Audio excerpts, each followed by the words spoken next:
hasratku, rinduku memuji, memuliakan. Shalom Bapak Ibu dan Saudara yang terkasih. Untuk kali ini saya mau mengajak kita mengungkap kebenaran Tuhan tentang kota Sodom, atau juga dikenal sebagai negeri Sodom. Itu diungkap di dalam kitab suci Alkitab Perjanjian Lama.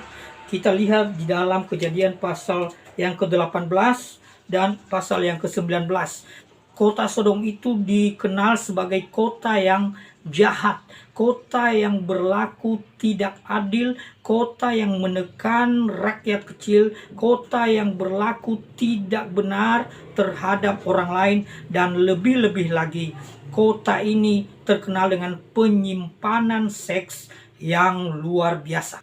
Nanti kalau kita lihat di dalam pasal 18 ayat yang mulai dari ayat yang ke-16, Tuhan menyatakan bahwa di kota ini tidak ada orang yang benar, sampai terjadi tawar-menawar antara Tuhan dengan Abraham.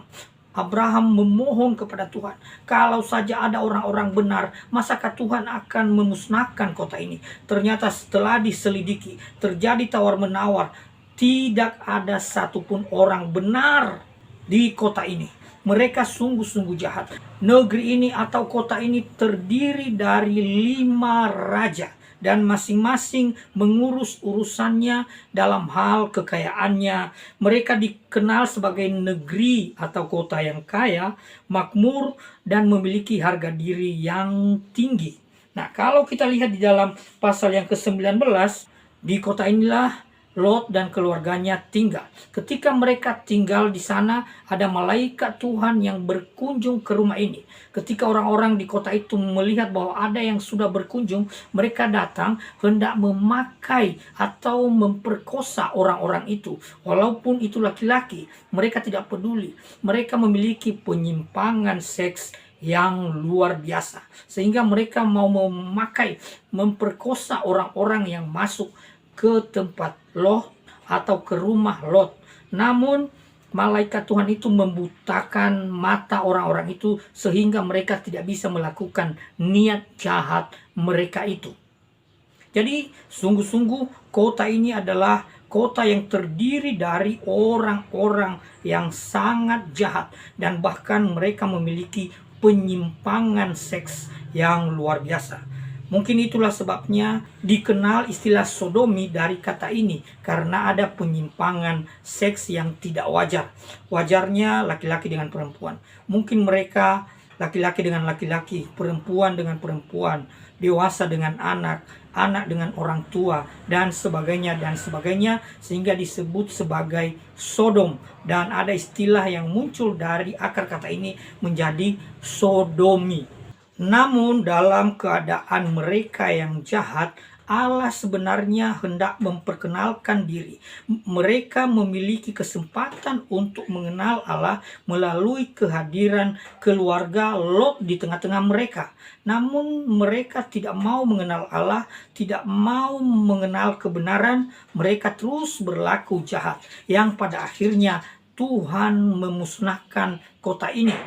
Ya, Sodom bersama dengan Gomora itu dimusnahkan oleh Tuhan dengan api dan belerang. Itulah yang pada akhirnya menjadi bagian dan hukuman dari orang-orang di kota ini.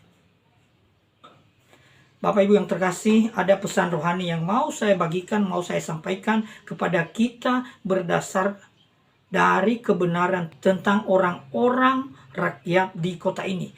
Saudara-saudara, orang-orang kota Sodom, orang-orang di kota Sodom tidak menyadari bahwa semua yang mereka miliki, kekayaan, kehebatan, kemakmuran, dan harga diri itu berasal daripada Allah. Seharusnya mereka mengingat kepada pemberinya. Seharusnya mereka mengingat kepada Allah. Ini pelajaran rohani dalam kehidupan kita. Jangan terlalu sombong kalau kita sudah mencapai sesuatu yang sukses, yang luar biasa, yang hebat, lalu kita melupakan Tuhan dan menindas orang lain dan menekan orang lain.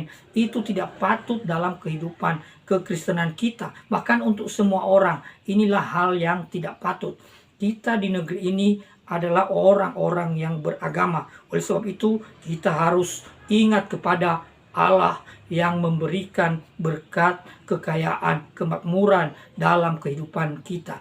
Jangan mengabaikan kebenaran Tuhan. Jadi Bapak Ibu, kalau kita sudah mendapatkan kemakmuran, jangan sombong, jangan menekan orang. Sebaliknya kita bersyukur kepada Tuhan, kita bersyukur kepada Allah, dan kekayaan, kemuliaan, kehormatan yang kita miliki, kita gunakan pertama-tama untuk memuliakan Tuhan. Dan dengan cara demikian kita menyenangkan hati Tuhan. Lalu kemudian kita membagikan berkat, kemakmuran, kehebatan yang kita miliki itu untuk menolong orang-orang yang susah, untuk menolong orang-orang yang membutuhkan, untuk memberikan bantuan kepada orang lain, untuk memberikan nilai tambah bagi orang lain, sehingga dengan demikian orang-orang yang mendapatkan manfaat dari apa yang kita lakukan akan memuji, memuliakan Tuhan, bersyukur kepada Tuhan. Pada akhirnya nama Tuhan terus dimuliakan. Ini yang bisa saya bagikan bagi kita.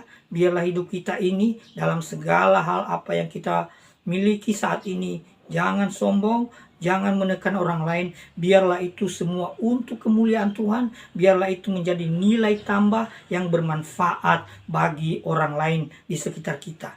Tuhan memberkati, Tuhan dimuliakan. Haleluya. Amin. Hidup hasratku, rinduku, memuji, memuliakan, berjalan bersamamu selamanya.